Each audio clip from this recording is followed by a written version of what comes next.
Actually, I was downstairs and then I saw Cat cafe and I was like, oh, where do I go? And then I realized I was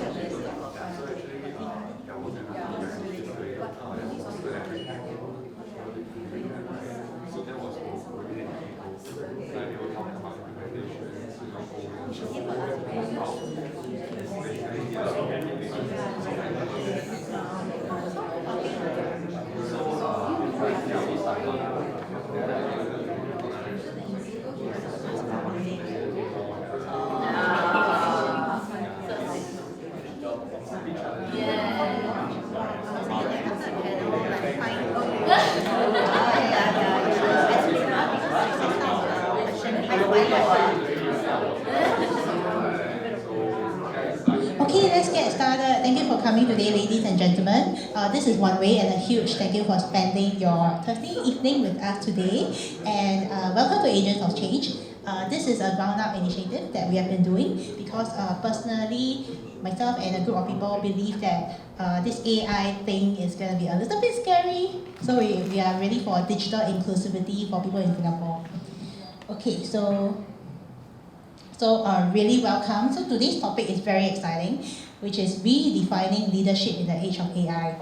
And the context is what happens, right, when your future colleagues, or maybe even your current colleagues, is a ChatGPT, DeepSeek, Gemini 2.5, you have your 𝒂𝒏𝒂𝒑𝒐𝒓𝒆, and maybe in the next year, actually not maybe, in the next year we will be seeing AI assistants/agents working with each other. So what is the relationship between us as employees, as employees with the AI agent, and what is the relationship between an entrepreneur and the AI agent?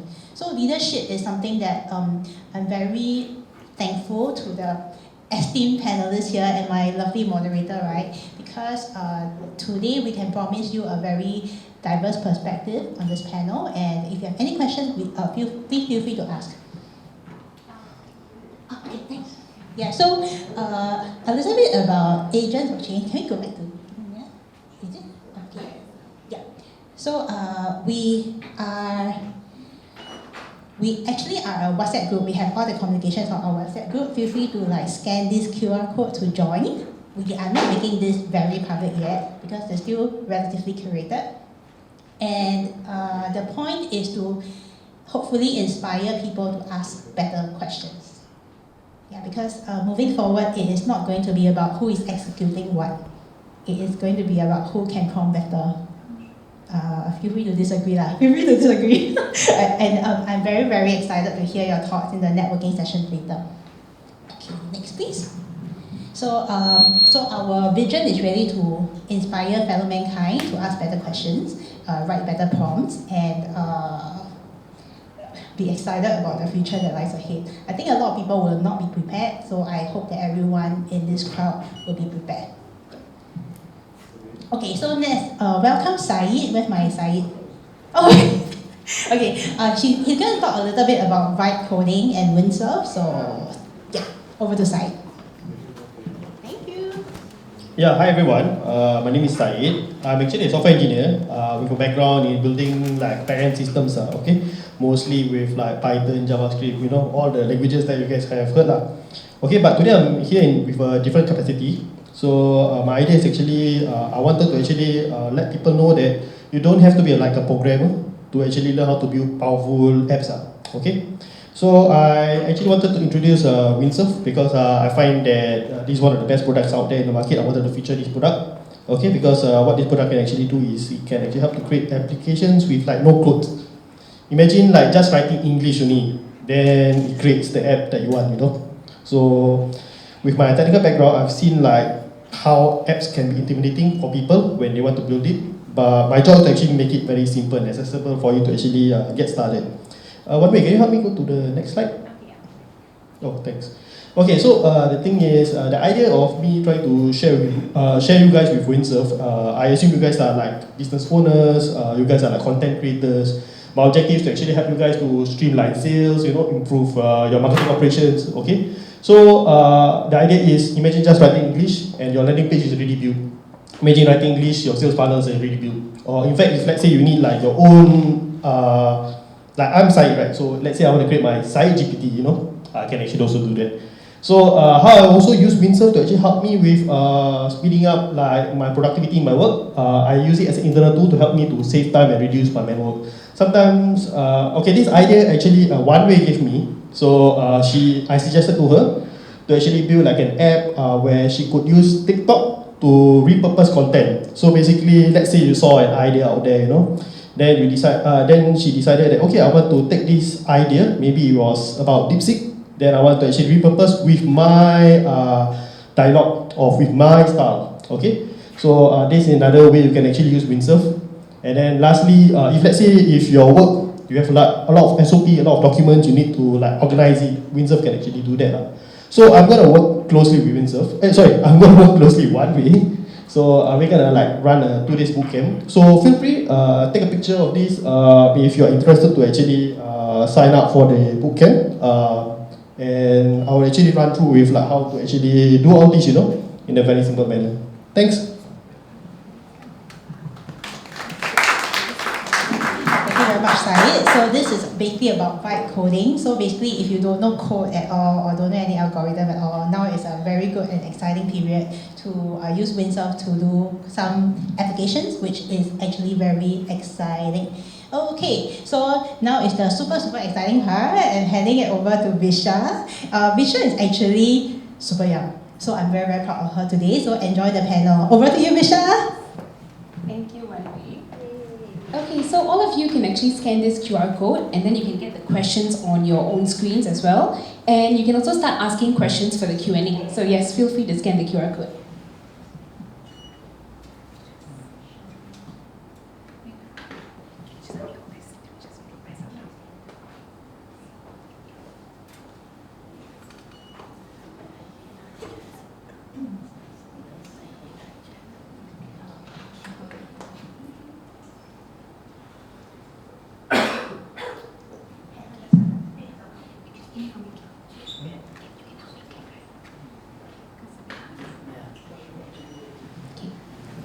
Once again, welcome to Agents of Change, Redefining Leadership in the Age of AI. I'm Visha, and I'll be moderating today's panel. Today, we're not standing at the edge of change, we're stepping boldly into it. As AI rapidly transforms how we work, connect, and lead, we gather with 4 visionary leaders to explore what it truly means to lead with clarity, purpose, and presence in this new era. Get ready for bold ideas, real stories, and powerful insights that will elevate how you show up as a leader, because the future needs not just intelligence, but intention. Let's welcome our panelists with a round of applause, please. Okay, let's welcome our first panelist, Rubini. Rubini Karun is a speaker, coach, and subconscious strategist, founding 𝒔𝒑𝒐𝒓𝒆 SG in 2020. She helps executives break through their own invisible ceilings in a blend of neuroscience, subconscious rewiring, energy work, and strategy. She runs 2 programs catered for leaders and founders focused on visibility, presence and influence, leadership promotion, and creating aligned success and fulfillment. She firmly believes that in our conscious leadership, we can each raise the world to be a better place.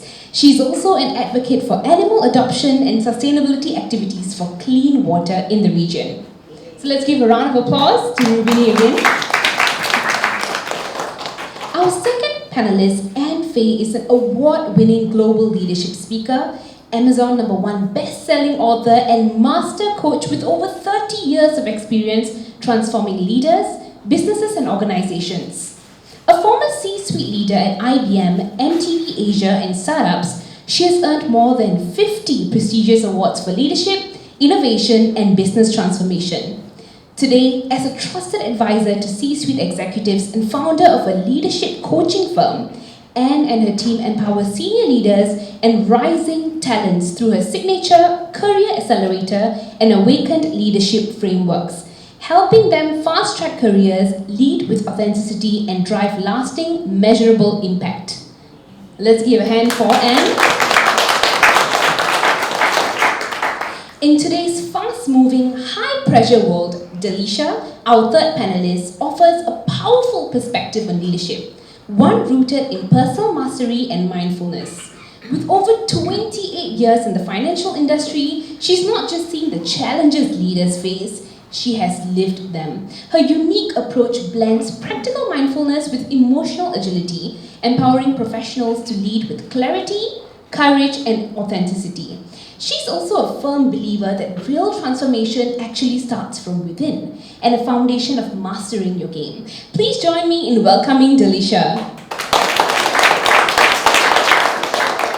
And we have our fourth and final panelist, introducing 𝒂𝒑𝒂𝒑𝒂𝒍𝒚, an elite performance speaker and coach with over 25 years of high-stakes leadership as an airborne ranger, Ironman triathlete, and award-winning entrepreneur.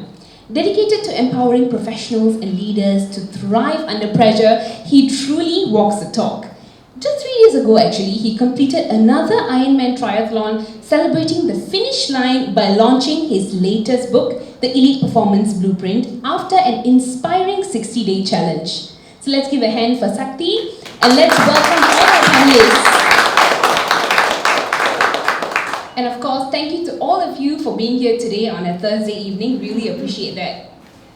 Okay, Ken. Let's move on to Mandy.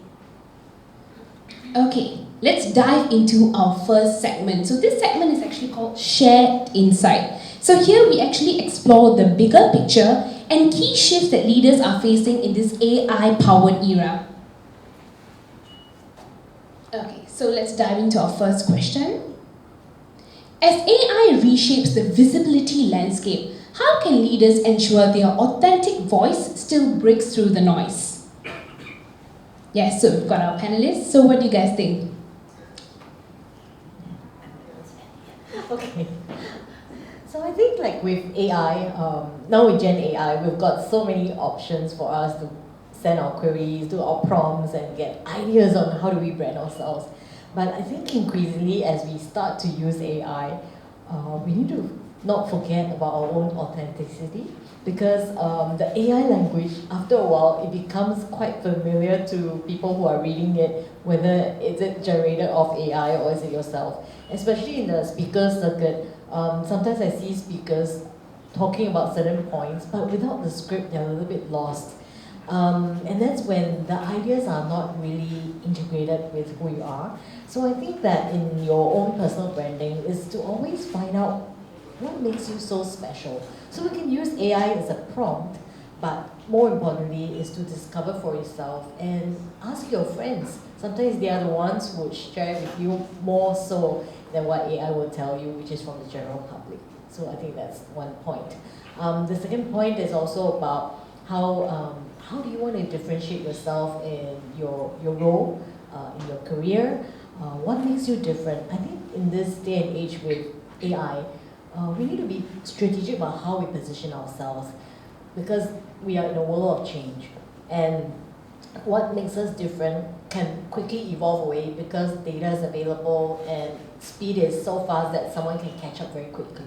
So it's also about our mindset. What do we embody in our mindset that allows us to morph with time and to make that change? Yeah. So with that intention, the strategy, and then coupled with AI, then that's how you can stand out quite differently. Yeah. Thank you, and I think that was a really insightful answer, especially when you said about strategic positioning. I think that is very relevant to all the entrepreneurs and leaders seated in this place, right? So thank you so much. Okay, yes, can we have another panelist? What do you guys think? Anything to add? No. Okay, Ken, let's move on to the next question then. How do you help leaders view AI as an ally and not a threat? Who's going to go first? Okay. Ladies first? Okay.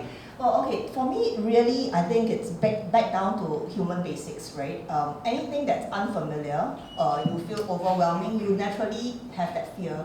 So when I work with whether leaders or anyone, any individual alike, to look at AI, basically I take 3 steps. First and foremost, to help them to reframe, right? Why are you even afraid?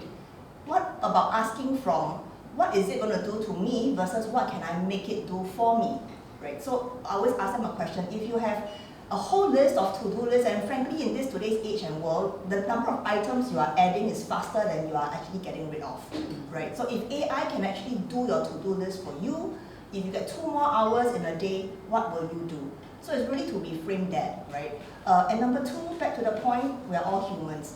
So it's to actually, just like swimming, you actually get their feet wet first before you push them into the pool, right? So not talking about investing hundreds of thousands into an AI system and get them to use it, but really just take something that is causing you pain today, it's very basic manual work, and try, use AI, whether it's ChatGPT, whether it's anything at all, and try and see what it did for you.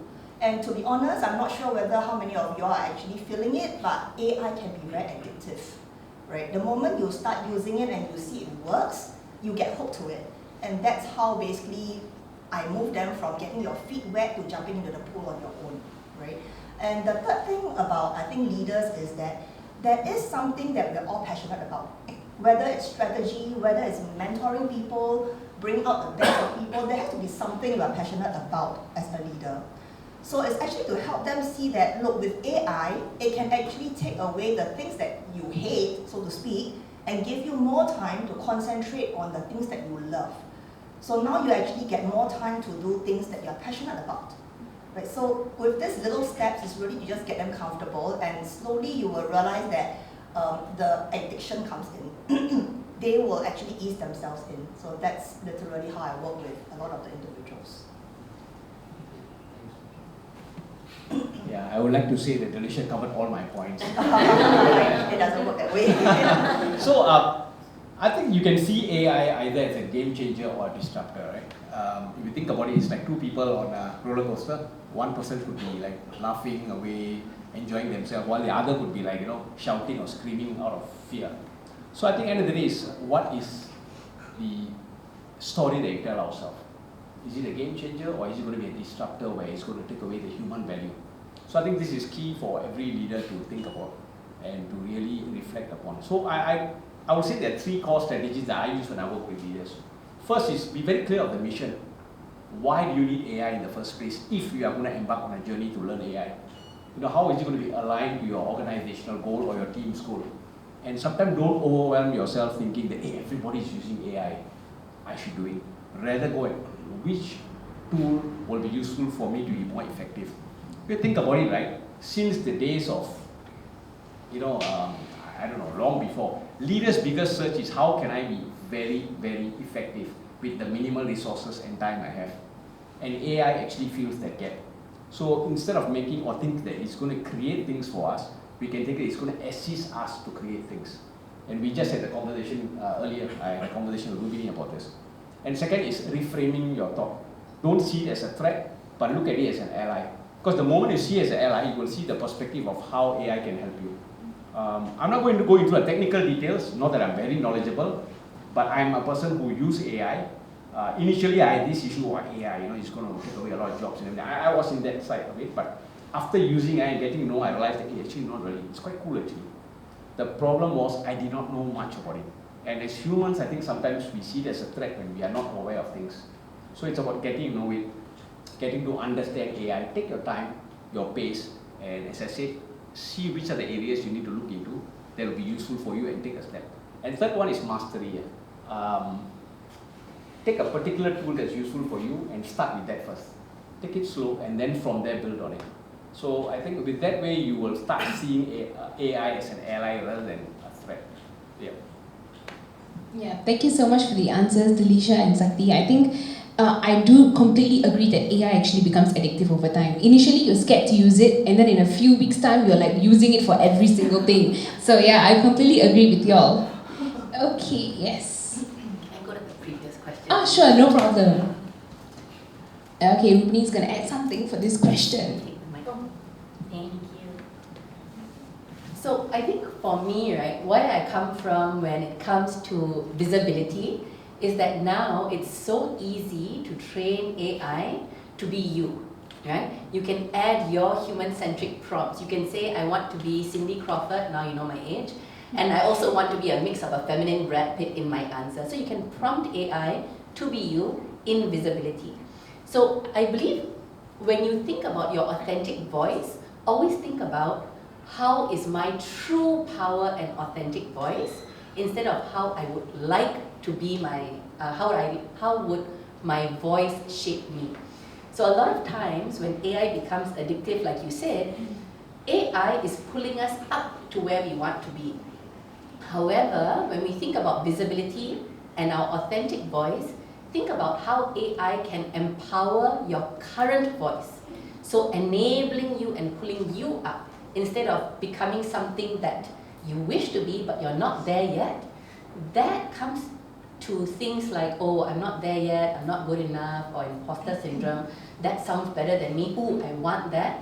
And within 4 weeks, you lose your identity in AI because AI suddenly is the benchmark. But it's not. AI is there to empower you in your true power, in your voice. So when you code AI and when you prompt AI, be authentically real about who you are instead of positioning AI as a prompt of who you want to be. And that's how you can break through the noise and be congruent to who you are when people see that. Otherwise, visibility is just another avatar that you're not there yet. And then as you want to be that avatar, you keep getting disassociated from yourself. And after a while, it just gets harder and harder to come back, right? So that's what I wanted to add for the question. Thank you so much, Rukmini. That's really insightful. I think, yeah, it's really important for us to maintain our authenticity even when using AI. Sometimes it's very easy to get carried away, especially since, you know, AI kind of like, it crafts an identity that is not you. So thank you so much for reminding us to be authentic always. Okay, let us move on to the second segment. Segment 2 is the spotlight segment. So now let's shine the spotlight on each of our panelists. This segment is where we go deeper into unique perspectives and frameworks. Okay, so the first question is directed to Anne. Anne, your Awaken Leadership programs have helped leaders blend strategy, innovation, and data to advance in their careers. Now that AI and analytics have become core to performance, how can leaders use these tools to spark innovation? So I'll come from the perspective of corporate strategy first, right? Whenever we have data, it's always an advantage because knowledge gives us an edge over the competitors.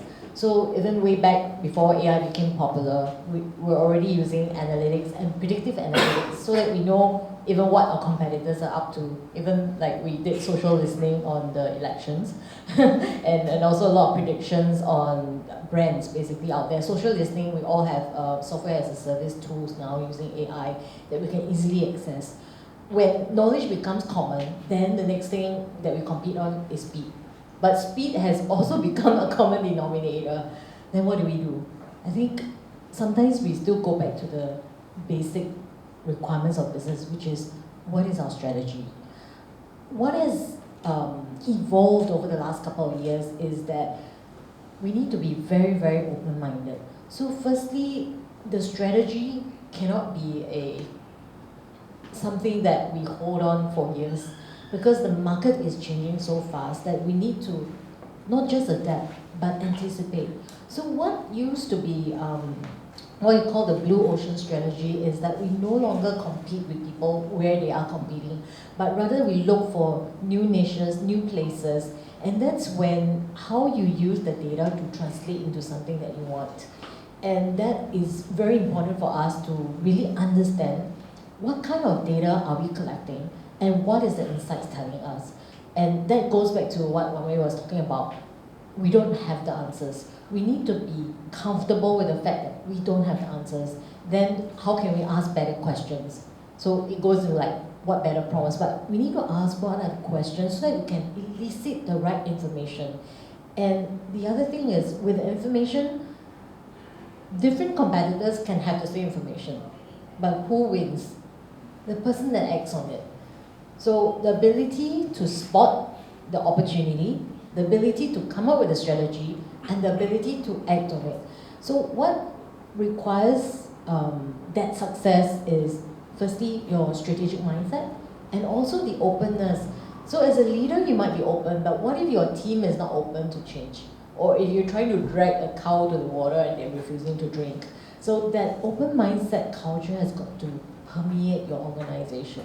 So for leaders that the degree of innovation, we don't innovate for the sake of innovating. Just because something is new doesn't mean that we have to adopt it. But what does it bring to your company?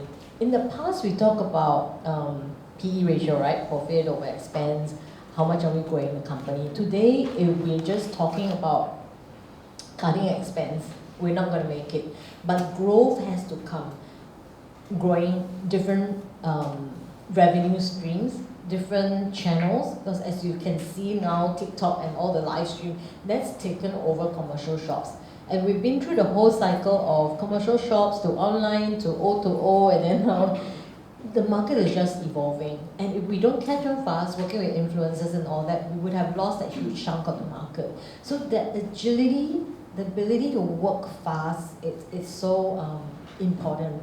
And so I would say, summing up, you need to be thinking strategically. So your mindset of change and your team. And the third thing is the action. Thank you so much, and I think that is a really thought-provoking answer that you've got. Okay, so now I'm curious to hear what other panelists think. So let me direct a question at 𝒑𝒐𝒕. 𝒑𝒐𝒕, since your expertise is in elite performance and thriving under pressure, how can data-driven thinking help leaders thrive when stakes are high? Now, being in the military previously as an airborne ranger and so on, I think one of the biggest challenges that leaders have, whether we are doing projects in our companies or anything, is making decisions. And sometimes in this kind of high-stakes environment, you realize that without, when you have data-driven thinking, right, you find that you will avoid making decisions due to emotions. But it's just factual decisions, because data will give us certain information, or data-driven thinking give us certain information that could be blind spot. And so it gives us clarity in terms of making certain decisions quick so that we can move ahead. Like what Anne said, right? Sometimes who acts on it fast? You don't want to just sit on it and think about, should I make this decision or is it the right decision? So data-driven thinking will help you to make decisions much faster if it's processed well. And I also see that when we are working with our team, we are also able to not convince them, but to show them the direction and tell them why we are doing certain things. So I just want to touch on this. It also affects a team's burnout. Think about it, right? Burnout comes because of doing, not just working hard, but because you're working hard, not knowing why you're doing it. But the moment we know why, and this is the reason, with the data we have, the data-driven thinking, we can tell our teams as a leader that this is the reason why we're taking these actions, and that becomes very clear to the team. And that actually, in a way, improves the productivity and the movement of the whole team itself. Which, of course, that's where the team, or most of the teams that does this, will be able to thrive under pressure. That's my key point. Thank you, 𝒑𝒐𝒕. Really appreciate the answer. Okay, now since you touched on burnout, I'm actually really glad you did that, because the next question is directed at Rubini. Rubini, you empower high-achieving leaders to rise with vitality and influence without sacrificing well-being or authenticity. So in this high-tech, high-speed era, how can leaders create real connection and impact without burning out? Especially when AI constantly tempts us to be always on. Thank you, Bisha. And I think everyone here would know, sometimes you don't reach burnout, but you function at pre-burnout for a really long time. And so I always say that I've been in pre-burnout 5,000 times in my life without learning my lesson until I really had to learn my lesson. And what AI does is it tempts us to always be on, right? It makes us believe that with AI, we can do more beyond what our current threshold is. However, when we think about how to make actual connection and impact and avoid that burnout with AI, what we first need to do is come back to ourselves. Connection and burnout. You cannot have connection if you are burning out. That becomes a plaster on a septic wound, right? So when you talk about burnout, asking yourself, how can AI enable me to have extra time instead of pushing what I don't have? So when you ask yourself, why am I pushing so much? Typically we come back to external identities. A corporate identity that was placed upon us to say, we always have to be on, we always have to prove, we have to externally validate and show them who we are or what we can do. But then when we come back to ourselves and we recalibrate our identity, recalibrate our own inner alignment and internal guidance system, then we can use AI to help us perform at a level where we feel balanced, aligned, and comfortable. So that's the first point about burnout. Once we enable AI in our lives, we reduce that pre-burnout level, we create 1, 2, 3, 4 hours in a week that is just for us, then we can explore the connection and impact part of it. And again, it's coming back to ourselves. With AI prompting us to be on, sometimes the external identity is what you're using to connect. And external identities is sort of like using an armor to shake hands with people. But when you reduce that and you remove that and you come back to yourselves, then you ask yourself, what's my inner clarity on who I am? How do I wish to connect with people? And can I do it in a way that is aligned? And with that heart-driven, emotion-based connection, people see that and resonate with that. Then your team members don't feel like a KPI and don't feel like a performance metric. Once you come back to yourself with inner clarity, guidance, and intuition, you know from this place, AI is enabling or empowering me. I am aligned with my inner clarity. Now I can connect and make an impact with my team members. And this word impact, a lot of people think impact is doing more. But what if impact is having aligned presence? It's coming back to who you are so that with your own authentic truth and power, you are able to impact others to learn things you've already gone through. And this is something I really learned. I was in a really toxic consulting environment, and then I became a caregiver, and then I became a founder of my own business. And through that, always proving, always being outside, always doing for external parties, you lose yourself, right? But then, and AI did help me. What if AI can help you with the things that don't really need so much of your heart, emotion, and energy, that you can automate, that you can help to do when you don't feel like you need to be on? So that you use AI to be on for you, so that you don't need to be on. I hope I'm making sense. And you come back to that alignment within yourself. Connect with people and provide that impact that you want through that. And one key thing I can say that everyone can do is ask yourselves, where am I pulling myself to go to that I don't want to? And can AI help me with that? Right? So I think that's the best thing I can say, where when you're tempted to be on, always ask that question. Am I being pulled to do something I don't wish to do? Incredible point, Rubini, and I think yes, you are definitely making sense, because a burnout is it's an issue that is very prominent among leaders and entrepreneurs. So the next question will be directed at Delisha.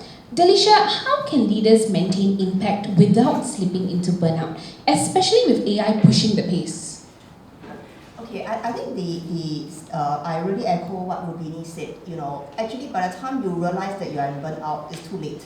Okay, you will already be in like I said, pre-burnout state, right? And we are actually at such a high functioning level that you will not admit that you are burnt out until your physical body possibly forces a stop on you, right? So if you're talking about engaging, whether it's yourself or with your team members, one of the things, actually a hard lesson I actually learned is we need to ask ourselves why. Why are we pushing ourselves so hard? Why are we pushing our people so hard? And I'll just share this story with you, which is something that I carry with me for a long time, right? How many of you, maybe just a quick show of hands, how many of you feel that you have a boss that truly understands you? How many? Great, I'm so happy for you, you are very blessed, but I see most of us did not put up our hands. So I was exactly in your shoes. So this was a team building. And we were just going around asking everybody, okay, just share a happy place. What do you like to do over the weekend? So I have this team member that said, oh, I actually have the Disney pass. So this is in Hong Kong, right? So she said, I will go to Disneyland at least 3 times a month. I was like, wow, okay, great. That's your happy place, right? So the next question we went around and said, okay, so why are you here? Why are you even doing this job? Right? right? Interesting, we never really stopped to ask whether ourselves or our colleagues or even our team members. And this lady who said that she enjoys Disneyland, she just says that actually I just want a job that gives me a salary. Wow, the first thing that came out of my mouth is then why are you not working in Disneyland? Why are you here? Why are you working in a bank? Right? So, but the point is that what I'm trying to drive at is, at that point I felt very ashamed because I assumed that all of us are here for bigger portfolios, we want to climb the corporate ladder, we want promotions, and that's the typical stereotyping, right? But if that's when I realized my purpose and her purpose wasn't aligned. So that's something that I kind of remind myself constantly now is that first and foremost, before you talk about burnout, before we go into reaching burnout because you're just high functioning, do we need to push ourselves to that level? Do we need to push our team members to that level? Right? And a lot of times we put the pressure upon ourselves, forcing ourselves to burn out. It's actually not anybody else, it's just us. Right? So that's really what I wanted to add on to what Rubini said. Yeah, beautiful, thank you. Thank you for the story, Delisha, and it's very refreshing to hear that perspective as well. Okay, so our next question is directed at 𝒂𝒑𝒐𝒓𝒄𝒂𝒍. 𝒂𝒑𝒐𝒓𝒄𝒂𝒍, your triple M strategy, mission, mindset, mastery, has helped countless professionals unlock elite performance. As leaders adapt to the AI-driven world, what performance traps do you see emerging, and how can your approach help them rise above? I think I will write this on with what Delisha just covered a while ago, right? It's about doing more than what we need to actually do. Right? Sometimes we are, we get excited, we want to always perform to the highest level. Of course, maybe it could be because of the promotions, the appraisals, it just goes on, the list can just goes on, right? And what happens is that we tend to sometimes not see why we started in the first place and what's the key or most important thing. So this is where I think sometimes one of the biggest trap will be to focus on things that doesn't need to be focused, or you don't need to actually have the time there. So in the triple M strategy, I always talk about mission, mindset, mastery. Right? So the mission is to be clear. Just be clear, what is the thing that I need to put my resources, my time, so that I focus on that will give me the greatest yield for myself and my team. So in this way, I will not also be stretching my team to do so many things, but let's focus on one thing. Yeah, sometimes it happens that we got a lot of other stuff to be done, but your time and resources will be focused on that thing that will give you the most effect in terms of the results and the outcome that you want. So this is something I look at it. And of course, when you say mindset, it's always about consistently reframing. How many of you feel, okay, I mean it's just a question, how many of you feel that you are expected to do more than what you actually can do? Now, I won't say by your boss, but wherever you are, Alright, so entrepreneurs always feel this, right? I mean like, hey, I got so many things, my clients want me to do this, I should be able to give them better value and everything. And so we want to give them a whole suite of services and everything. But think about it, what is it that you can actually focus on, your mindset, right? That will specifically make a value for them. So we need to reframe that to the essential thing, because we only have this much time and we only have this much resources. So AI is there to help us, and we need to be very clear. So to reframe, to use AI for the most important thing is the key. And the third one, of course, is mastery, right? I mean, sometimes you don't have to be the master of everything. So leverage, I would say leverage. So AI, instead of AI creating things for us, make it your assistant. And that's why it's there, right? Make it your assistant, make it do things. And I love this, and I love to do this, I love to run. I'm an Ironman athlete, right? So I spend about 3 hours every day doing swim, cycle, or run. Either I'm doing something. So in fact, my wife is sick and tired of the number of cycles coming to my house, right? So her option is, why don't you buy a bigger house, which is no go, right? But the key thing is this, but because I'm spending so much time there, I love, and that prevents me from burning out because it's a passion. But I got so many things to do, so that's where AI comes in. I use it to leverage to do things that I hate to do, so I can do things that I love to do. And it has to be very clear. And this is where the mastery comes in. Like, so pick those AI that will enable you to do that, or the tools that will enable you to do that. So this way, you will have a clear purpose. When I'm learning AI, when I'm coming here or learning something about this particular tool, there's a reason behind it, because this is going to help me pursue certain passions or certain things that I love to do. and that becomes something more exciting rather than a mundane, routine that I have to learn something, so I got to do work. So I think these are the things that I think leaders can actually look into. Thank you, Sakti. That's an incredible point, especially the part when you say that a lot of leaders today, they actually focus on things that they don't actually have to focus on. And I think that relates to the previous point as well that we were discussing earlier about burnout. When you do things that you don't really have to focus on, you actually, find yourself that you're in a state of burnout. So thank you so much for that, Sakti. Let's explore a different perspective. So let's ask Rubini, do you have a different approach to help leaders avoid performance traps, especially with AI in the mix today? Yeah, so I'll focus on the word trap, right? So whether you're a VP or head of division or a founder, typically the trap comes in when you keep doing and then you get stuck at the same result. And what happens is that the knife kind of flips around and points inward if you can't blame anyone else. So in performance traps, sometimes how I look at it is this desire to be where you're not instead of being here where you are. And that stress and that push of being at a place where you don't feel motivated to be, and I think Sakti mentioned that earlier around purpose and going to a place where you want to be with that purpose, right, and mastery. And in that performance trap, a lot of the times when people reflect and they think, why am I in this state again? I'm always going to push myself and then again I'm not seen, or again I'm not appreciated. It comes back to that external need for validation. So me being me, I bring it back to my worldview where it's about this sense of a gap within where either it's the fear of rejection or the fear of failure or the fear of not being good enough comes up. And so what I do is that I work with people on where are their self-created ceilings, where are their invisible ceilings, where are their blocks that they have from their first relationship, their first boss, their first boyfriend, or from childhood, from their parents. And then we try to see how we can rewire this block to say, hey, you don't need to be operating in your internal OS there.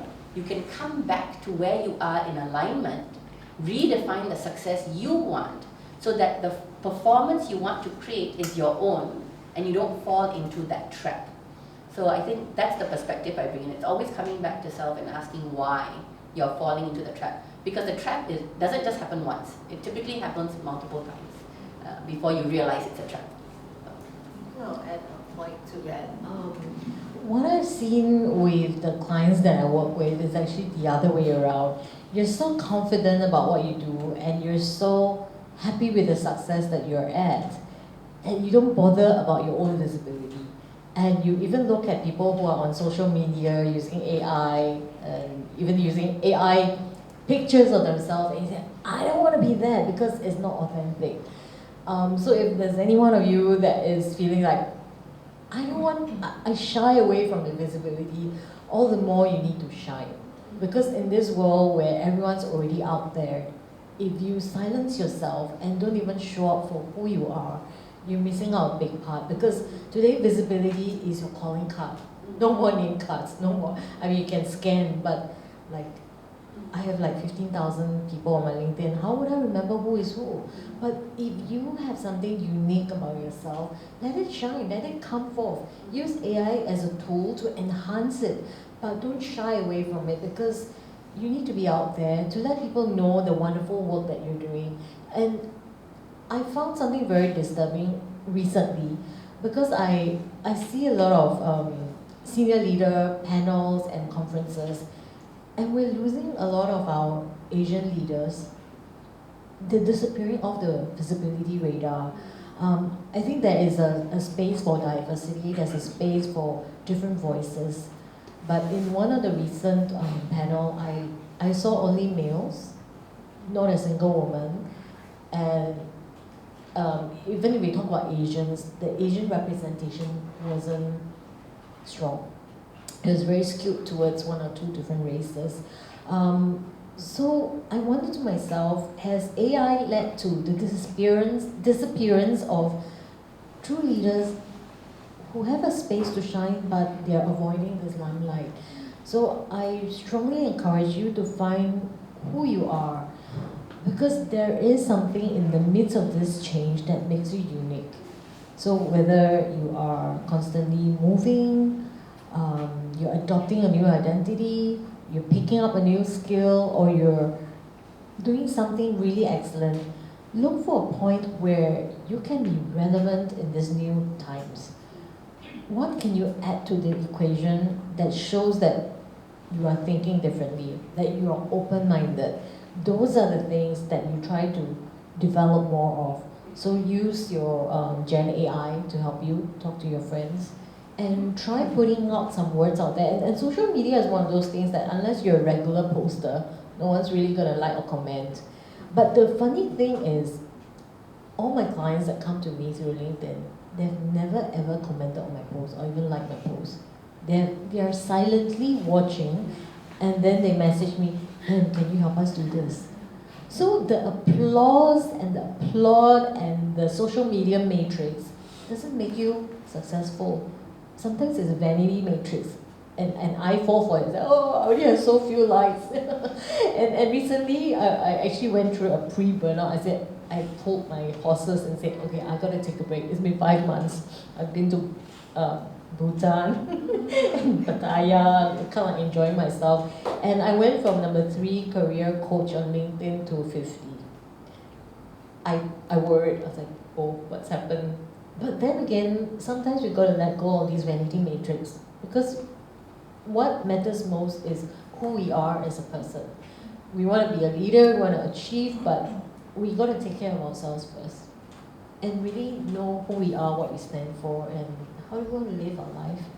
And if that's what we want to live our life, our purpose, and our message to the world, if we're silent about it, no one will hear you. So I encourage you to find that voice. What is the message you want to tell the world, and share it without bothering about vanity metrics. Yeah. Thank you so much for that, Rubini and Anne. I think that was really insightful. I think I liked when you guys talked about reflection, because in order for leadership transformation, or personal transformation for that matter, to take place, reflection is really, really important. So now we've got the next question that is directed at Delisha. Delisha, you guide leaders through deep personal and leadership transformation. As AI becomes part of that journey, how do you see it shaping the future of leadership? That's an interesting question, and I get it a lot. So before I share my thought, maybe I'll throw the question back to you guys. How many of you feel that now in the AI world, leadership has to be different? How many of you feel that it has to be different? Great, thank you very much. Yeah, I think that's the struggle that we all have. We feel that it has to be different, and yet we can't quite tell how different. What must it really look and smell like? Now, I will actually share this with you, and this is a journey that I've actually walked through myself as well. First and foremost, AI is all about speed, knowledge, precision, the hardware of things, and people are just focusing on this now. So while everybody is focusing on AI, on the hardware, actually the new leadership really then calls for us to focus on the software, which is the people, right? Because AI, while they can do all that, what AI cannot deal with, it's dealing with emotions, right? Like emotional being. It cannot motivate, and it cannot aspire. So I'll share this little story with you. So I had the privilege of, actually it was just last year, sitting in a meeting room. The head of department was all excited because he was addressing his team about these new systems that they have actually built and onboarded, and they want to roll it out. Okay, so the funny thing is that he was the only one excited in the room. Okay, so and it was silent, yeah, after he shared all his opening speech and rah-rah and all that. And you see his face change when the comments started coming out from his team. The first one said, if this system can generate all these reports, then what are we going to do? The next question came, does that mean we're going to cut head count? And the last one, classic, he says, with this system, I'm going to spend more time trying to work around the system. So how does that help me? He was silent for a long time, because this is classic. I think in a lot of our world, we can actually see this. Organizations, entrepreneurs, or even ourselves sometimes, we are so hung up about the hardware that we forget about the software. The hardware is the state-of-the-art tool now, right? But how far this toolbox can bring us or our company depends on the people. I can give that same toolbox to different companies, different team of people to build a car, for example. And everyone will come out with a car, different specs, different quality, different purposes. Same toolbox, why not the same car? Because the people are different. But we are all forgetting it. So I think the first point here is that the leadership in this new AI world has to be human, right? Because after all, if we're training AI to be more human, why can't we humans be more human, right? So that's the first point, to focus on human instead of being too hung up about just the hardware, because it's just a tool. It gets nowhere if your human software is not delivering. Okay? The second thing is this. Now, in the new age of AI and leadership, my argument is that your brain becomes the new leadership playground. And what do I mean by that? Let me ask you this question. Just imagine for a moment you're a leader. If you are resisting change, how are you expecting to guide your team through the ambiguity, through all the unknowns? If today you are dwelling in self-doubt, you are fighting self-doubt, how are you going to lead your team with clarity? If today you are reacting constantly due to stress, how then are you going to help your team to build resilience? So at the end of the day, what does this all mean for leadership? It means that we need to hack this, our brains. You need to hack your brains to be more self-aware, to build resilience, and to actually have the inner mastery. So it's a kind of basically telling yourself, say, how do I actually gain control? Because without this mastery, you are not going to be able to be in control, and neither are you going to be able to help your team. So it's just like going to the gym, right? We go to the gym, we carry heavier and heavier weights. Our brains are just like that. We need to train it to be able to pause, shift, and rewire, and constantly ask ourselves, and this is something I also kind of like mental gym on my own. I ask myself every day, how do I shift from reacting to responding? How do I reframe so that I can grow? And the final most critical question is, how can I maintain control? Because today, if you don't hack your brains to maintain control, stress will hijack you. And you're going to be what we all actually talk about just now, burnout. And you're not going to be functional, and therefore don't need to talk about leadership anymore. Okay? The last thing I would like to invite all of us to burst this leadership myth. How many of us actually grew up believing that the hero leader image, the leader must be the invincible, the all-knowing, have all the answers, right? And the authority. Now, again, I share this little story with you guys. I actually had this ex-colleague. This unfortunately is a male, okay? No stereotyping here, but he was a male. He believes that as a boss, you need to carry yourself like a boss. So he has this very bad habit of always dashing out of his room and talking and shouting to his team members in a very condescending manner. I need this report now, give it to me. Okay, now, one day he said this to me. You can't be so soft. You need to be more demanding with your team. You need to show them who's boss. And for him, work from home is a no-no. If I don't see you, means you're not working. That's his mentality. But guys, we are in an era where this kind of micromanagement and leadership by title and authority, it's no longer going to work, right? We are in an era that, as an impactful, effective leader, what we need to build is an environment that we can all co-create. What do I mean?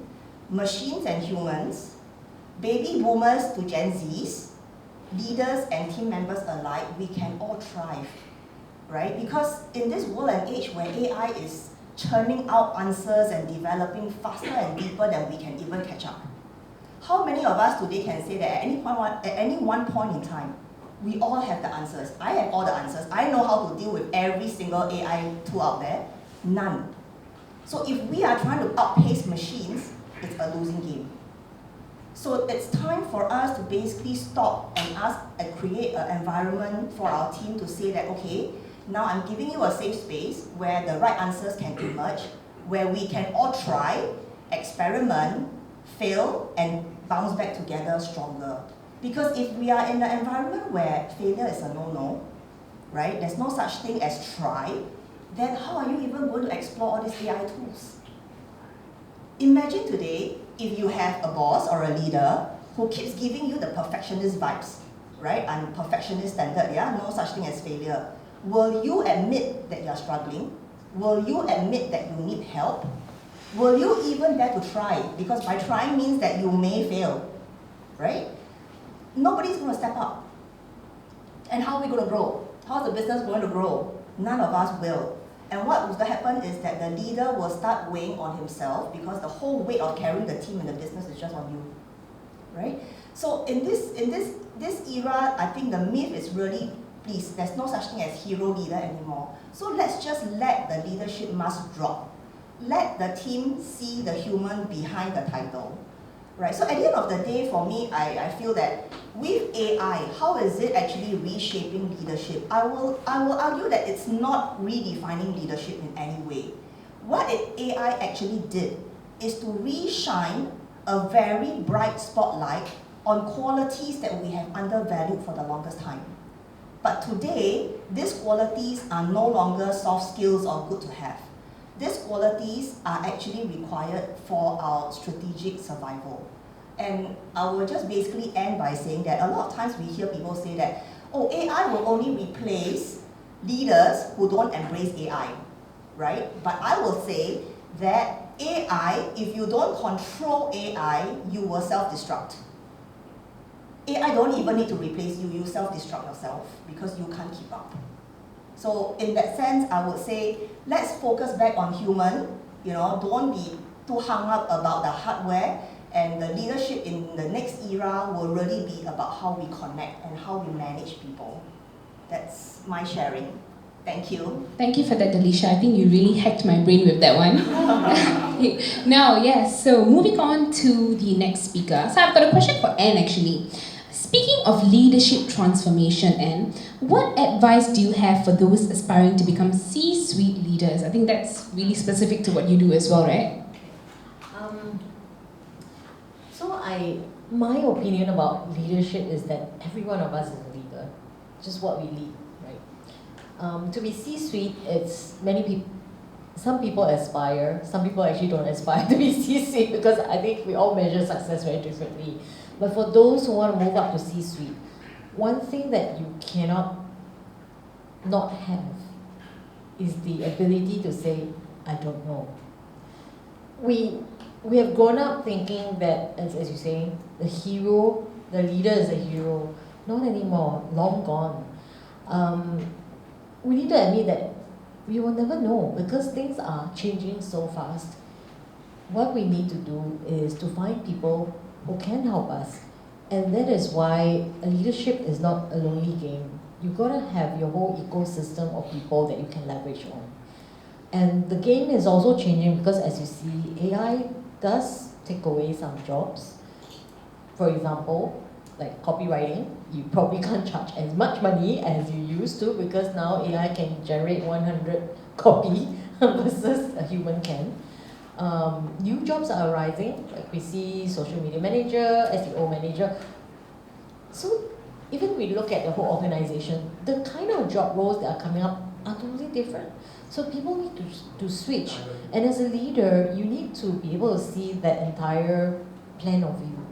What is shifting? So you're almost like playing like Warcraft, right? You're gonna say, where do I put my resources? Where can I move my people? What do they need to learn? How do I improve on my results? And where do I need to cut back?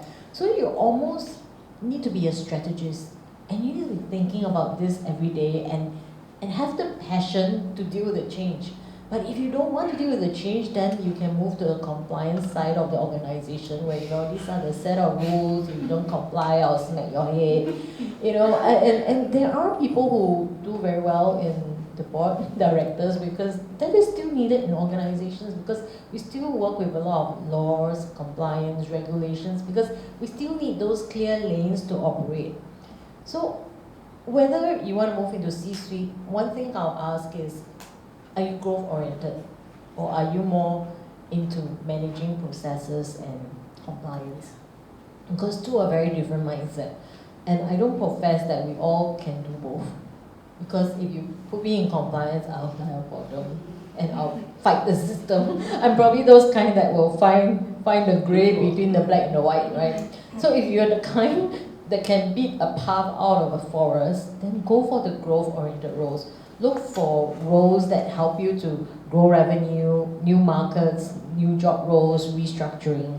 But if you're the kind that I love swim lanes, I love when things are falling into place, then go for compliance, because in the age of AI, there's a lot of need for compliance as well, because the whole PDPA data is being collected by so many people, they're being analyzed. Someone needs to govern that, and that is equally important. Because without the governance, it can be misused. It can be used for crime, scams, right? And you see that on the rise. Then go for that. And I think the world is very beautiful. Because we're all made differently. We're passionate about different things. So find where do you lean, what's in your blood, and go for those roles. And to move on to C-suite, you need to demonstrate a different kind of thinking. So if we're just, okay, so there are industries and there are roles that are a little bit more growth oriented. For example, industries that are faster, like tech industry, fintech, the gaming industry. Those are really fast moving and you can innovate very fast. But there are more traditional ones where you can innovate at a different pace. So I would also look at your pace of change. How fast do you want to run? Yeah? And how often do you want to change? So if you love changing every day, every other day, then choose the industries that will fit your appetite. Yeah? So to be C-suite, honestly, is also like playing your own game or strategy for your personal development, which would suit your pace, which would suit your blood type, growth versus compliance. Where is your experience as well? Are you having a skill that can go across industry, for example, in finance or in marketing or sales? Or are you a little bit more already very technically trained in, let's say, pharmacy and all those, then you're a little bit more specialized. But in every industry, then pick the players, the faster mover or the slower ones.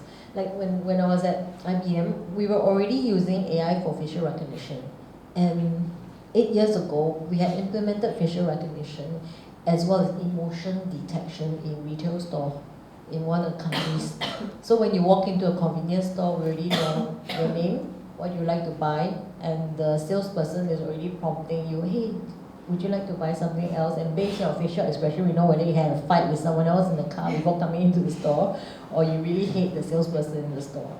So you know, if you thrive on being the first to do this kind of projects, then go for companies that give you that latitude to do that, and you will love your job. And when you can demonstrate this kind of pilot projects, you move up faster. Then if you're a little bit less well-paced, then okay, followers. Sometimes the first in the market, like we created that project, but did we conquer the market? No, we didn't. Probably the second one or the third one that comes, they drive the market share. But if you're into the volume game, driving numbers, then go for that. So I don't really have a standard answer, but the key thing is to be comfortable with what you don't know, but you also need to know what you do know and what you can be better at. So with these two combinations, then you can move up to the position that you want. Thank you so much for that, Anne. And I think if any of you aspire to become a C-suite leader, you know who to look for during the networking session later. Okay, so let's move on to the next segment. It's actually the closing question for the panel. So now we've actually heard a wealth of wisdom tonight from all our panelists. And before we open the floor for audience Q&A, let's get the closing question. Let's get real, guys. So what's one actionable step leaders can take today to thrive in the age of AI? Yeah, this question is open to all the panelists, so any of you can answer first.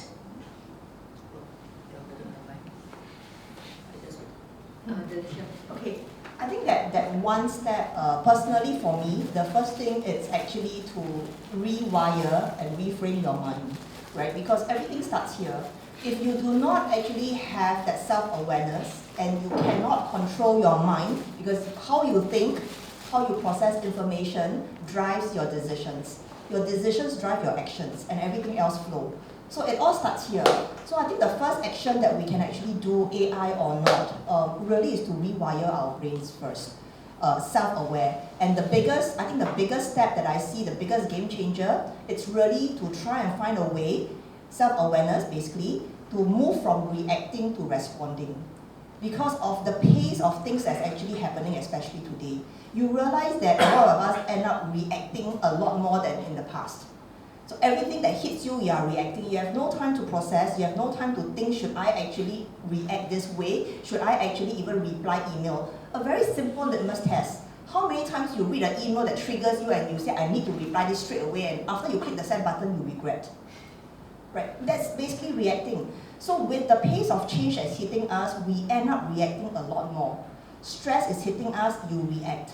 But it's the point of stopping the reaction and start responding. Then everything else will fall in place. So that, for me, is really the first step.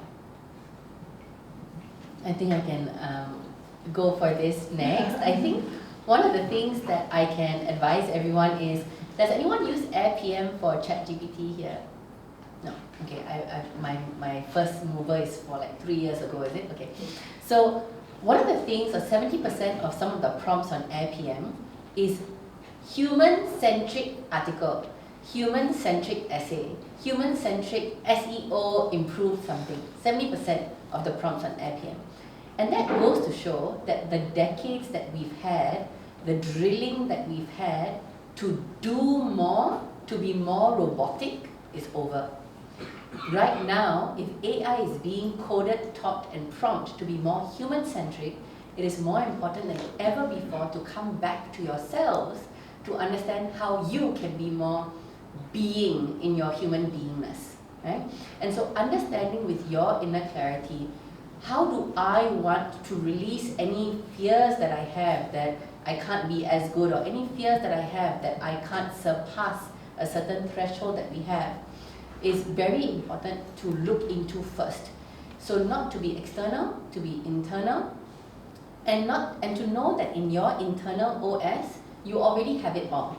It's just been capped by a corporate identity or a social identity.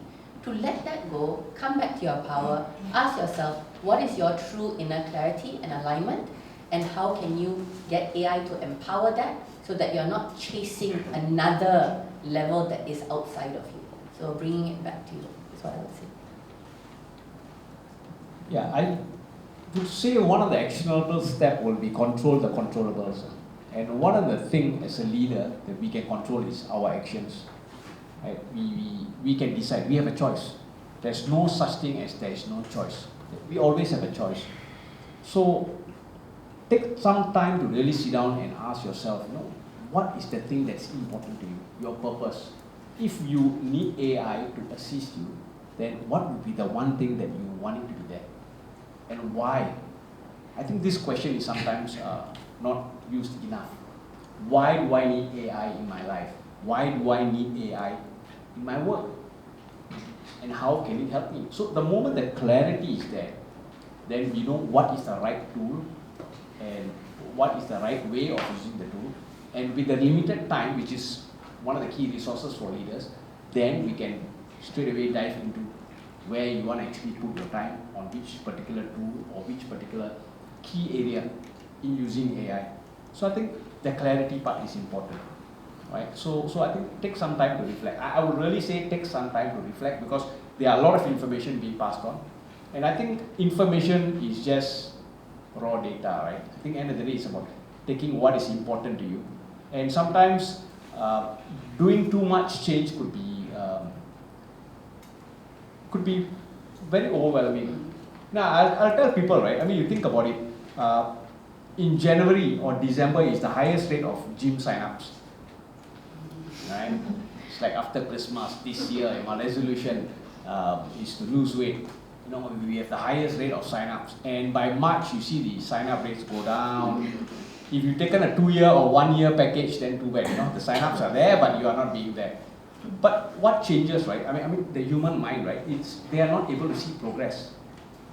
They are just looking for perfection. I have a result, I have something that I want to look at, and once I don't see that kind of image or the perfected me that I wanted to be or I started off to be, I feel demoralized, and I think it doesn't work, and we let it go.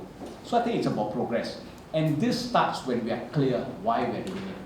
Right? So you don't have to be a superhuman, even in my case, to go for an Ironman or wake up at 4 a.m. every day. It's about clarity of the purpose. So take that time to reflect what and why you need AI tool in your life, in your work, and which is the one that will help you the most. And take that time to focus your resource, which is your time, even if it's your dollars and cents or whatever, then focus on that.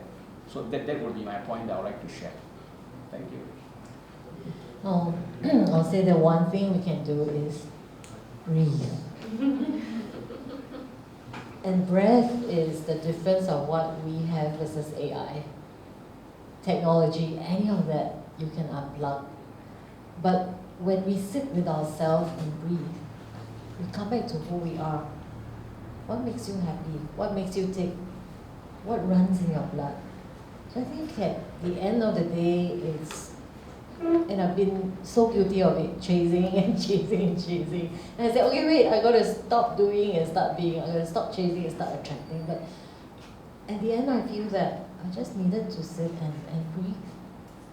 I said, who am I?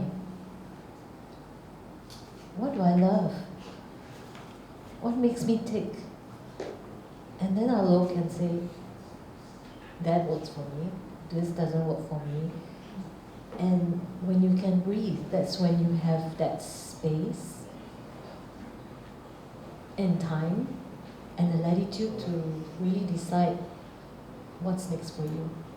Then that's when you can see what's coming up. You can decide if you jump into the flow, you can anticipate what else is going to come and what you're going to do. So this is kind of like when we're lost in this space and we're ending up chasing, just stop and breathe. And I think that's the most important thing we can do, because that is what makes us different. And that's what we can focus on. When we breathe, we feel. Thank you for all those deep and resonant answers. Okay, so now let's move on to the Q&A section, because we've got to hear what's on our audience's mind right after this 1 hour of the panelists speaking. Okay, so I hope all of you have already typed out your questions and sent it over to Mentimeter.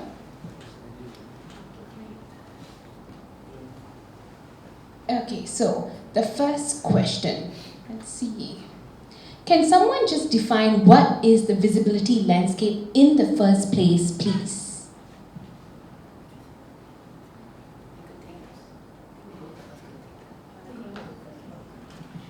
So, in my worldview, the visibility landscape today is how people show up, not only for their corporate lives, but also for themselves.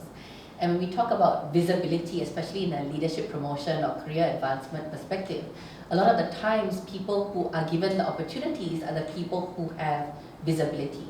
So what do we want to define visibility as? Being a person who is seen to be authentic, being a person who is seen to have connections, being a person who is seen to be able to take advantage of strategic opportunities when it comes. So then you talk about stakeholders and stakeholder mindset, and of course this is on a corporate basis. 83% of people feel that their stakeholders don't understand them, or they find it very difficult to speak to their stakeholders. So visibility landscape in that worldview comes into a place where they already know that you are coming with a good enough, strategic, and well-reasoned point of view just for being who you are. So to bring an example, in a boardroom or in a meeting, you see two people walk in, there's a question, and automatically eyes go to one person. That's the visibility that person has. That's the known entity kind of badge that that person has, just for being there. So in a visibility landscape, what is holding a person back from being seen in the way they want to be seen, or what is holding a person back to say, I cannot be seen that way because I'm not there yet. Either way, it's a reflection within to understand, how do I want to be seen?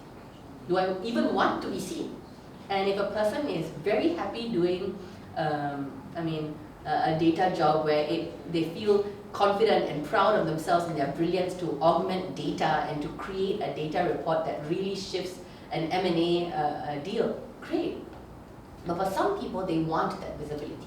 and they feel sad when they don't get it, but they don't admit it, because to admit that they're sad would be to admit that they're hurt, which would be to admit weakness, and so that's no in our society. But actually just coming back with a breath to see what is that visibility landscape for me, and in that I think we can define it for ourselves. But I hope that gave some answer. So when my coaches or leaders come to me and they say, I didn't get that promotion, or I'm not being considered, and we use visibility as one of the reasons. And when we talk about visibility, it means that the person that is putting you in that job doesn't think that you have got what it takes to do it. It's not about shouting about your awards, your results and all that, but it's whether you come up as the first person that you think of. And when we move up to C-suite, just to share, when I became director, I had to be approved by 12 people. Out of the 12 people that were on the board and in senior directors, SVPs, some of them were in headquarters. Some of them weren't even people that I was dealing with. I had no idea who they were. So when you're dealing with corporate promotion, it really depends on what level you're at. So at certain levels, you need to be known. So when you talk about being known, it's about your reputation. So your visibility is your reputation or what people see you as. So I was known, for example, not so good one is boss from hell. So that's not really good, because they say, oh, she's difficult to work with, she's got high standards, she works till 3 a.m. and if you work with her, you're supposed to instantly on call.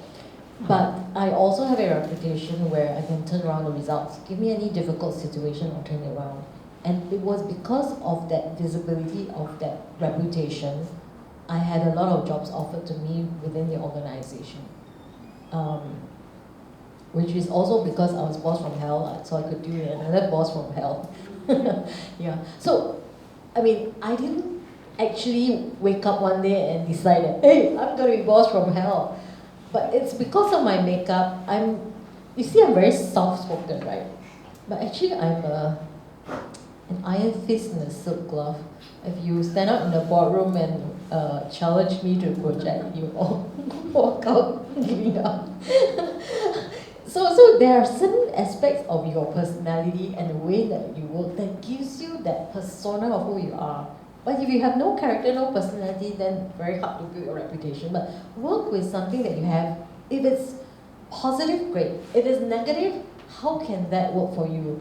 Then you create that persona or image of yourself and make sure that people talk about it. I mean, some of the things that I came through was unintentional, but I realized that these days you have to be intentional, because now everybody wants a reputation. You open LinkedIn every day, I'm a personal branding expert. Like, what brand? Like, what is your brand? We have no idea. So unless you do a design thinking workshop and, work through your brand, which is a big project, start with saying that, what role do I aspire to? And what kind of qualities does that role require? So if that role requires tenacity, then make sure that you have tenacity as one of your attributes. If that role requires creativity, then go do a project that showcases your creativity. So these are things that you can intentionally create for yourself. And so one of the things that the leaders always say, I don't want to boast. We're Asians, we don't boast, we don't champion and tell everybody, I just did this project and I'm so great at it. But you can share confidently that this is a situation and this is what we had to do and these are the results. That is sharing facts. And when you share facts, no one can argue with you how poor it is, because your results speak for yourself. So I like to get leaders to be real results, real passion, real work that is done. Then you can't shy away from being a loud gong, because you're not. And that is true authenticity, and that is true visibility. But you have to open your mouth to share. But if you don't, then no one can share it for you because there's real competition. So, like, I can tell you in my career, I've been denied promotions because I've been told that you're difficult to work with. Number two, you're not the right race, you're not the right sex, you're not the right age. There's a lot of, how do you say, challenges that's thrown your way, but I just ask you not to give up. Just go for what you have because you need to be strategic as well as how you position yourself. So in moving your visibility, you gotta think 2-3 steps ahead. Where do you want to be in the next 3 to 5 years? And so people say, hey, we don't do planning for ourselves. We do planning for the corporate 1 year, 3 year, 5 year, 10 year strategy. But for yourself, you don't. You live by the day. So I ask you to think a bit further. The next 2-3 roles, where do you want to be? You can be exiting from corporate, starting your own business. You can be, oh, I'm gonna have 3 kids. You know, put that into your plan because we are full persons. We are not just our job. Yeah. So think about where you want to be and how you want to position yourself. So one of our speaker friends, she probably calls herself the mother of 7 kids, right? And that's what she wants to be known for because she's into parenting. Yeah. So whatever that you choose, that will be your brand, that will be your visibility. Okay, let's get the next question. Oh, hold on. Okay, next question. How will AI help leaders who are overthinkers?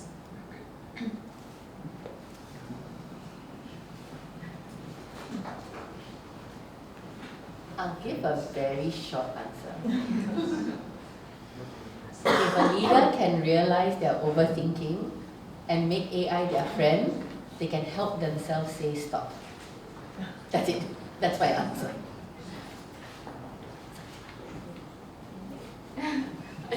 I have even shorter answer.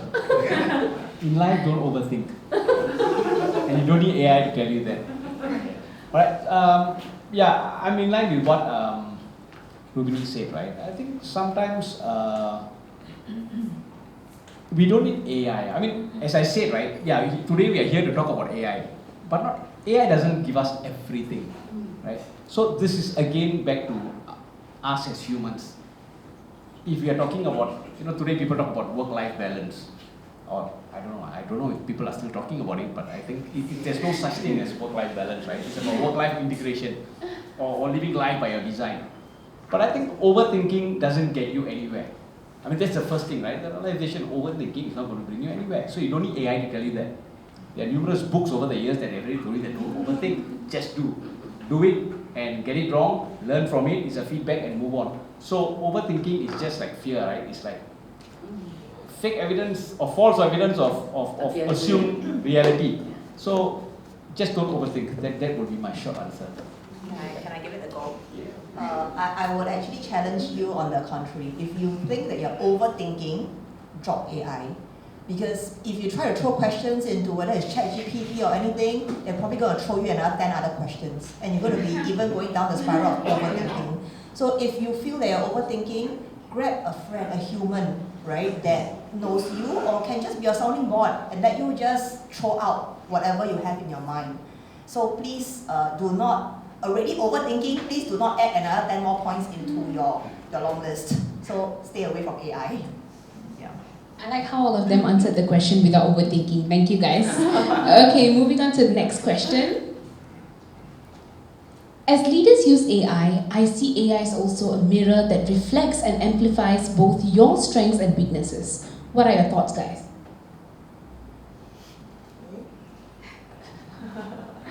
I can go down a very deep, dark hole, or I can tell a very surface level answer, but you know how there are horrible bosses and emotionally unavailable bosses, as well as bosses from inverted comma hell? Actually, all of these are just hurt personified, right? All of these are just hurt personified. Hurt people, that's okay.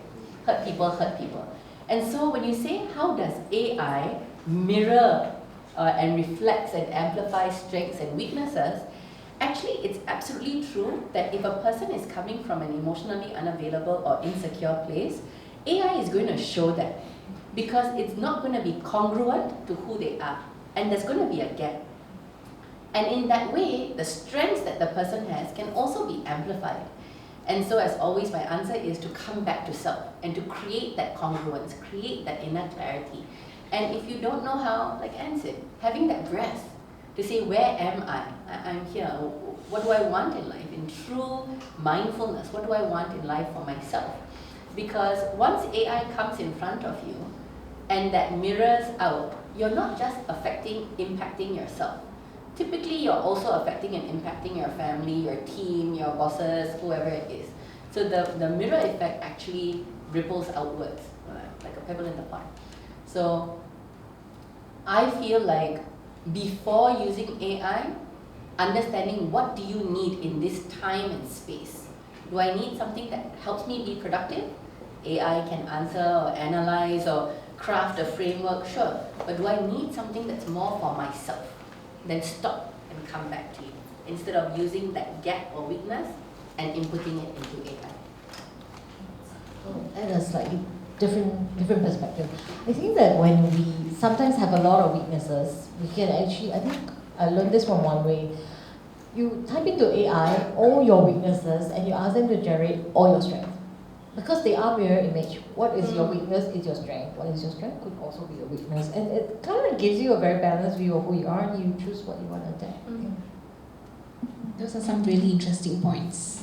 Okay, shall we move on to the next question? Okay, relationship dynamics between leaders, employees with the addition of AI agents. How will that change? Who's going to take that question? If my employee doesn't know how to use AI, it's really backward. Because like everyone uses AI now, and if you use only AI without your brains, you're also over-reliant and not thinking. What I have found is that as a leader, I want the team to be always open and learning, because once your mind is not learning and learning new things, that's when you start to slide backwards. So with AI, okay, so this is one of the challenge, right? From the marketing side of things, because we have so many AI tools now available, the marketing team is buying a lot of the AI tools, and we're also morphing all the job descriptions and changing job roles. So the whole workplace reorganization is happening, but there's also likely a fight between the CTO and the CMO for budgets. Because what CMOs used to rely on CTOs to do, they can now acquire outside because of software as a service and AI applications and all. So that whole balance is thrown into the air. And I would say as leaders and employees, you've got to watch what is happening, because what can you use AI for, and where do you see your job role shifting, and you've got to kind of be in front of the curve so that you can also manage your own career development.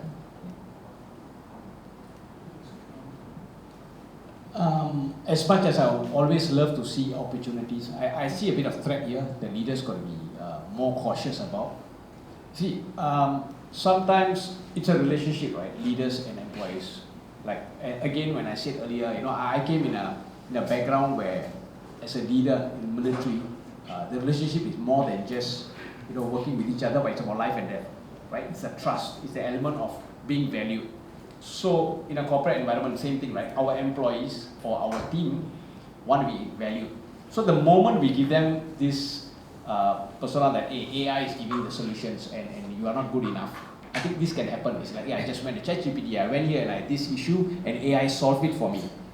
Over time, if your employees keep hearing this, you do not want them to go into the mode of, okay, if AI can give you that, okay, I'll keep quiet. And that's where you will see a sudden silence, because they know that AI is able to give the solution. And you are more in tune to the solutions given by AI. No, it's like in a family, right?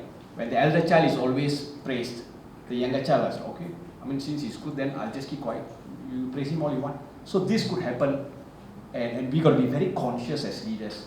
That as much as we want to embrace AI, always remember that the human value of our people in the team must be recognized.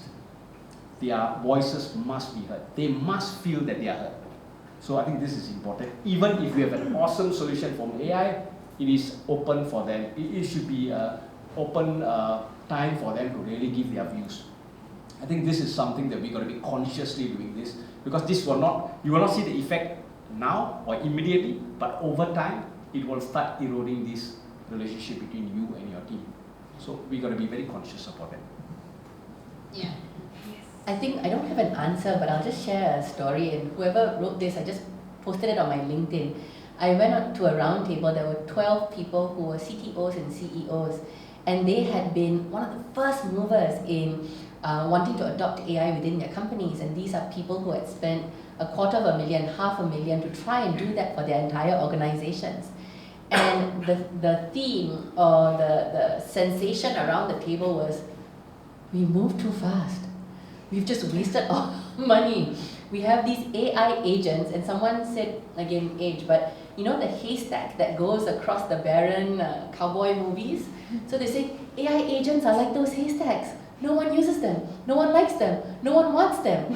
And what's better than that, they said, now they have a dearth of people going, see, we're not going to use them. We're not going to adopt them. And you can't force us to, because we do our jobs well enough without it. So again, this is not an answer, but just a sharing on what happened at that round table, but that real feeling of, hey, I think we didn't do enough to help them understand the benefit to them to adopt it. And that's why I bring in alignment and leadership alignment, where with that thought process of threat versus promotion or threat versus empowerment, if that education is there to say, hey, I value you in your internal guidance, in your intuition, in your spark that you bring into this job, and I want this to help you as the AI agent that we've spent $250,000 with, please make my investment worthy. That's going to help an employee not feel threatened, not feel replaced, and not feel like they have to use it or else, but feel empowered and enabled to instead. So just a sharing that happened last week. Thank you so much for the points. Actually, I have one sentence to make. They should get the info from the grounds up, not top down. That's what they regretted. Yeah, exactly. Thank you for the amazing points, guys. I think, it's really nice that all of you shared that there are some qualities that AI cannot replicate, and one of that is leadership, communication, and all of those qualities, right? We can never find that in AI. That is only unique to human beings like us. So let's move on to the next question now. Some blue-collar roles like public bus captains may not see immediate disruption from AI. How can leaders still create a sense of urgency and relevance around AI adoption for these workers?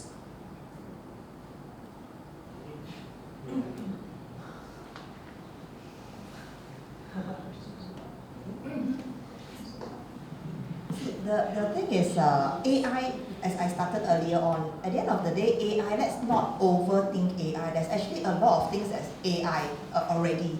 So if you are saying that there are actually jobs that basically AI is not in their space, I think it's really hardly, because even whether today, you use whatever you scan, collecting data, tapping, whatever, there's already some form. It's a matter of how sophisticated.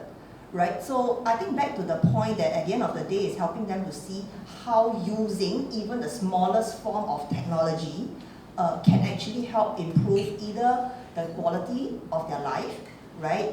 Help them reduce the pain of their work, or even basically giving you something that you can't have without it. So it's really down to that baby step as well. So we don't need to overthink AI that it has to be that very scientific, big, board kind of thing. Even the smallest technology, it's actually in that area of AI. Yeah, that's how.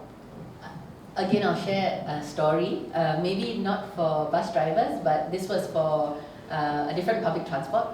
And where it came from was internal business process re-engineering. They wanted taxi drivers to use AI to help them, because the taxi driver's biggest pain point was lost and found. When a person leaves their handphone or a bag inside the car, and then control station is calling them 3 times when they have another passenger in the car. So how AI would enable drivers to focus on their jobs while just having an AI tool that actually speaks out the problem where they can then go to a safe place later to help. And the second one is mental health for blue-collar workers, to have something that chats with them as an AI agent whenever they are feeling a little bit too frustrated or poorly about the company. So that they don't carry rage against the company. So that was the other case study. Well, frightening thing that has been on my mind. Almost a decade ago, we had self-driving cars. So maybe the bus driver role might not be around in time to come. So if I were a bus driver, I'll really think about what alternative skills I have. And I think we start to see that many people are starting to have portfolio careers, because you can't just have one skill and that's it. You know? So you need to develop laterally, having different skills, and from now until the day that you get displaced is to start moving up the value chain. So as a bus driver, there are AI apps, there are other AI-enabled roles that you can start to move into. So it's about taking the next step, knowing what's ahead, and anticipating and moving ahead. Just to add on, I mean, all of us remember the COVID pandemic, right? So before COVID, the buzzword was digital transformation. Everybody talked about digital transformation, right? In 2018, 2019, that was a buzzword. But in COVID, it's transform or die. Survival, right? I mean, we have people who are stuck overseas, and 70-year-old parents are able to go on Zoom to talk to their family. But prior to that, it's like a lot of them are not even aware that there's Zoom. So what happens is that the situation forces people to learn and evolve. So as much as we worry that bus drivers are not embracing it, when the time comes, they will know that the situation, because for them maybe their job is to drive a bus. So why do you expect me to think of other things? I just got to be the best bus driver to be able to drive and do my job. So maybe it's not important at this point in time for them to really embrace AI. You know, they have awareness, but I don't need to embrace. But when the time comes where they know that if I don't embrace because of such things like there could be a case where there's no more bus drivers needed, then I better think about what else I'm going to do, right? So when the situation comes, don't worry, they will start thinking themselves. You don't have to worry about that. Because survival. So that's where I'm coming from. So it happens because sometimes it's needs basis. Why learn about something when you don't see a need to? If you're doing that, then you're either very free or you are just somebody who loves to learn. I mean, that'll be great. So when the time comes, they will be able to. So to embrace AI, I believe that, like what the rest of the panel speakers said, right? I think AI is in our day-to-day life now. So it's ready that it's just, you know, how sophisticated is that. So for them to embrace when the time comes, just, I'm not saying there should be another pandemic, definitely no. But when the time comes, these relevant people will be able to embrace it. The extent of how much depends on the situation they are in. So, yeah. Thank you for all the thought-provoking answers, guys. I think you guys just give us a lot to reflect on. Okay, so now let's move on to the next segment, and that is the networking session there. So once again, thank you to all the panelists. If you would like to ask them more questions, just do so during the networking session. Thank you, guys. Thank you. And you can also connect with them by scanning the respective QR codes here. I'll pass the mic to Wanvi now. Okay, thank you so much, everybody. Before you all leave, right, let's take a group photo, okay? So maybe we take from this angle, photographer will be here, and we will all be facing here. Okay, so we panelists can sit in the first row. Thank you so much. Can everyone fill up the seats in front? Like, come in front, please. Good job, babe. Syed and gang, Graham. Come in front. Take a photo first. Charlie, Sean, Vincent, all come in front, please.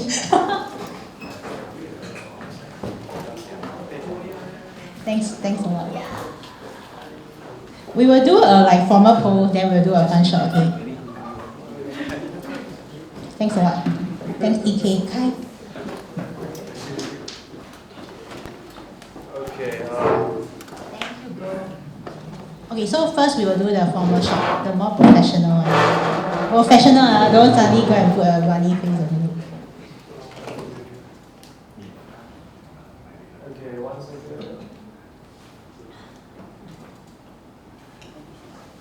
cool. Yeah, okay, perfect. All right, there we go. I'll just go take a test shot first. Okay, looking good. Nice. Okay, sorry, can you just get the people on the most extreme and just touch the yeah. Thank you so much.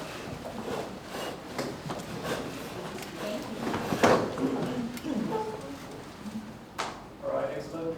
Okay, 1, 2, 3. Alright, any more poses? Yes, the fun shot. Cool. Alright. Okay, nice. 1, 2, 3. Okay, one more. 1, 2, 3. Okay, lovely. Thank you very much, people. Okay. Feel free to connect with the panelists, okay? Just scan the QR code. Thank you. Now is the networking session. We have a bit of snacks there. Please help yourself the snacks and the drinks as well. Good job, man. Good job, everyone. Yeah, please.